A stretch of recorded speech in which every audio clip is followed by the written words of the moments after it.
E tá aí mais uma da série Se Eu Falar, Ninguém Acredita. Só filmando.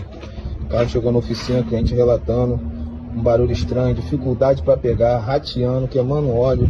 Foi desmontado o cabeçote. O cabeçote aparentemente tá ok. Vamos verificar o motor. Encontrei uma chapa com um pedaço de havaiana tampando um buraco. Vamos procurar. Tá o quarto pistão, terceiro pistão, segundo pistão. Cadê o primeiro pistão? Cadê a biela do primeiro pistão? Já passou um artista aqui, o carro bateu o motor, a biela varou. O artista fez esse trabalho e acertou a cabeça do cliente. Caraca, é inacreditável um negócio desse. Aí, se falar ninguém acredita. Tá aí, ó. Mistério desvendado, ó. Chapa havaiana, pedaço de borracha, Ipanema.